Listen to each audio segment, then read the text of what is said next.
Hello there. My name is Tony Mills, Energetic Wisdom, Soul Whisperer. And today I've put various blogs out, but this one is an interesting one because it deals with the spiritual cause of lower right abdominal pain, or metaphysical cause for other people. And the abdominal, the area that I'm focusing on is between the small intestine and the large intestine. The ileum and the colon, and there's three main areas that give us problems. One is the appendix, the other one is the ileocecal valve, and the other one is Crohn's disease.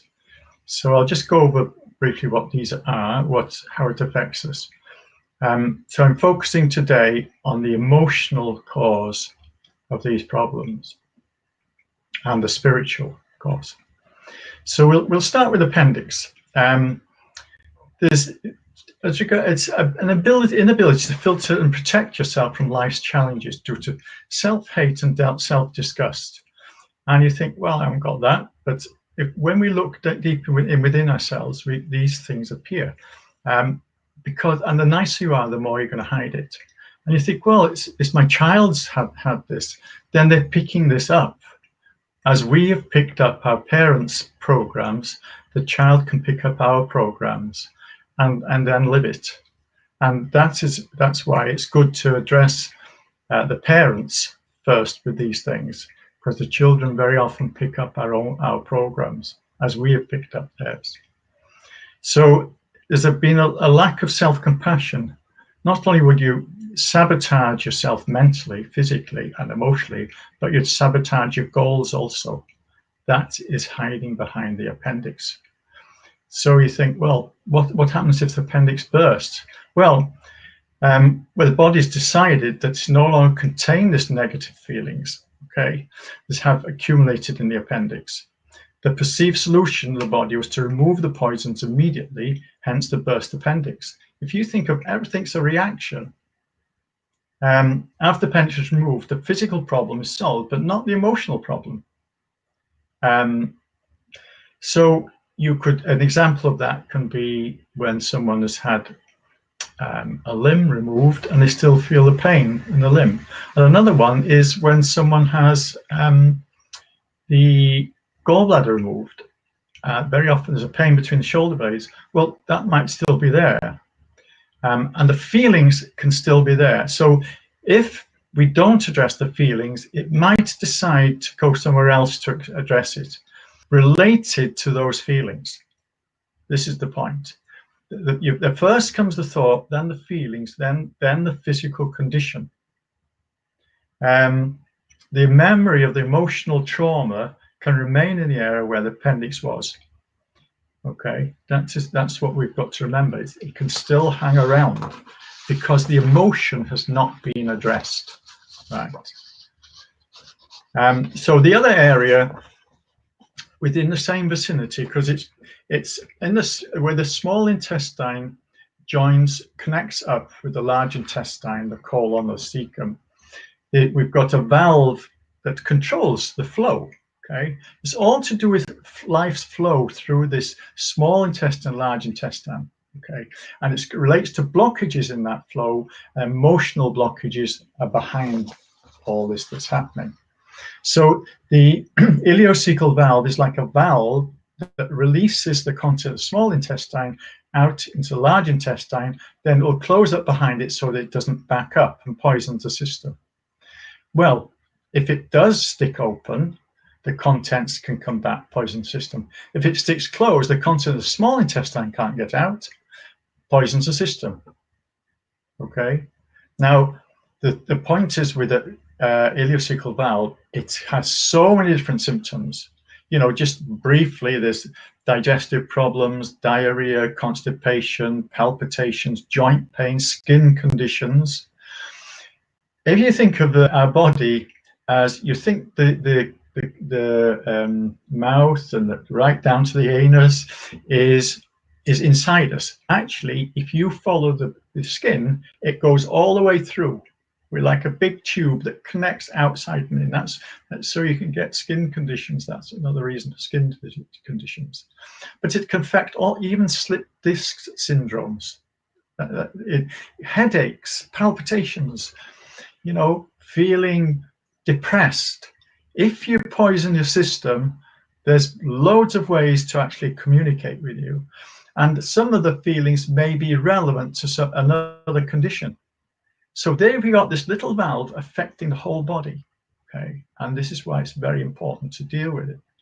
And so what's the feelings around this? Well, there's going to be poisonous, toxic feelings, okay? Because we're self-poisoning with those feelings. So we're poisoning ourselves with that. So all patterns of self-destructiveness keep on surfacing unless they're addressed. There'll be a rigidity. There's a refusal to let go of the past, okay? A good example of that is constipation. Just cannot let go. And if you think of the small intestine as the one that absorbs, taking in, can't take it in, too much. And the large intestine is the one that lets go, can't let it go, hang on to it. This is a simple language, really, but that's how the body reacts. It tries to communicate with us simply. It doesn't give us long, complicated medical names. It says, this is what it's doing to you, okay? So another condition which is considered really one that's not curable, that's believed to be, okay? And that is Crohn's disease, which is, again, it can affect the whole digestive system, but it's very often in the last area of the small intestine, again, getting close to, up to the appendix and the ileocecal valve, okay? And it can give you fever, diarrhea, mouth sores, blood in your poo, often feeling tired, abdominal pain and cramping, reduced appetite resulting in weight loss. Some of these feelings will cross across. It could be ileocecal valve, it could be Crohn's, okay? And the feelings around Crohn's is not feeling good enough, self-disapproving and insecure, okay? Feeling alone and on your own, right? You can't trust anyone or anything to do things for you, and feeling that you do not have enough to do the job anyway. Feeling somehow that you do not deserve support and that you are likely to be inadequate to the cause, okay? These come from not feeling good enough. And there's a big correlation here with the sacral chakra where there's a connection to mother and not feeling good enough. Then you try too hard and push yourself. And the feeling of being emotionally neglected as a child, followed by being shamed and capability undermined. So being put back down, or even believing you've been put down, you may, by parents may have said, oh, you're fine. But if you had that belief, that's the thing that will set it off, okay? You can be stuck with a family or relationships, creating negative association with love, which as a need was unmet. You could then, it's a good example of that, is seeing love as pain, okay? If you see love as pain, you're really up against it because it affects future relationships as well. Even mild but constant harassment is sufficient for you to accept and make part of your life until appendix, that's the appendix, sorry. Yeah, appendix begins to complain. So it carries on, and then even the appendix can take over then. You see what I mean? So this is where the connections are. One can connect with the other. But this is down in the right abdominal area. This is lower right abdominal pain. Okay. And if you do have pain in that area, then it's worth looking at. Of course, you consult your doctor, right? Consult your doctor. But if you're not getting anywhere in that area, then this is what I work on, because I work on I can actually work on these emotions and release them so the body no longer needs to express them. The body is your best friend and it's trying to express. If you want any more information, if you go to my website, energetic-wisdom.co.uk, where I'll have a blog as well, and any more information on more blogs and videos. So I'm here to empower people and take away the painful truth that's actually communicating with the body, which really loves you, and it's the only way it could communicate with you. Okay, thank you for listening to me, and till the next time. Bye now.